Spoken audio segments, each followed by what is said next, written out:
Salams and welcome. Thank you for joining me in episode number 83 of the Heilige Quran. I just want to make sure.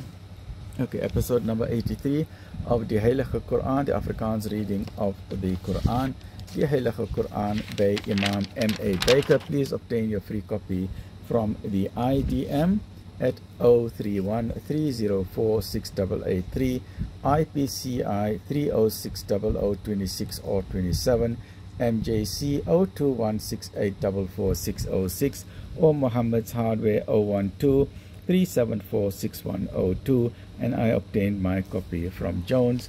May Allah subhanahu wa ta'ala reward them all. A'udhu billahi minash shaitanir rajim. Bismillahir rahmanir rahim. In the naam van Allah, die barmhartige, die genadige. Ons is nou bezig met episode 83, hoofstuk 4, die vroue. Surah 4 An-Nisa. Afdeling 5, regte van vroue op hulle verdienste. Allah wil dit aan julle verduidelik, en julle lei op die weg van hulle wat voor julle was, en hom na julle wend, en Allah is alwetend vol wysheid. En Allah wil hom met barmhartigheid na julle wend, en die wat deur hulle lae begeertes gelei word, begeer dat julle verder moet verdwaal. Allah wil graag julle laste verlig, want die mens is van natuur swak.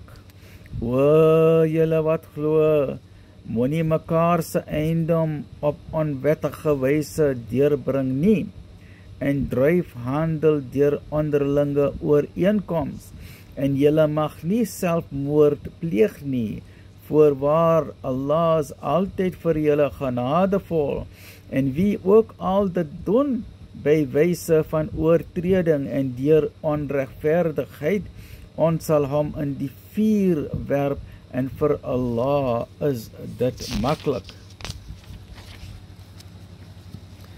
Indien julle die groot dinge wat vir julle verbode is vermy, sal ons julle slegte neigings van julle wegneem en veroorsaak dat julle 'n geëerde plek kan binnegaan. En begeer nie dit waardeur Allah sommige van julle bo ander laat uitblink nie. Vir mans is daar die voordeel van verdienste, en vir vroue is daar die voordeel van verdienste. En vra Allah om sy oorvloed, voorwaar Allah is altyd die kenner van alles.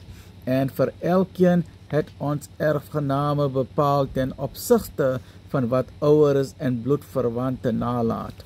En diegene met wie julle ooreenkomste onder eed bekragtig het, gee vir hulle wat hulle toekom. Waarlik, Allah is getuie van alles. 83. Join me in the next episode, which is episode 84 of Surah An-Nisa, chapter 4 of the Quran. Alhamdulillah.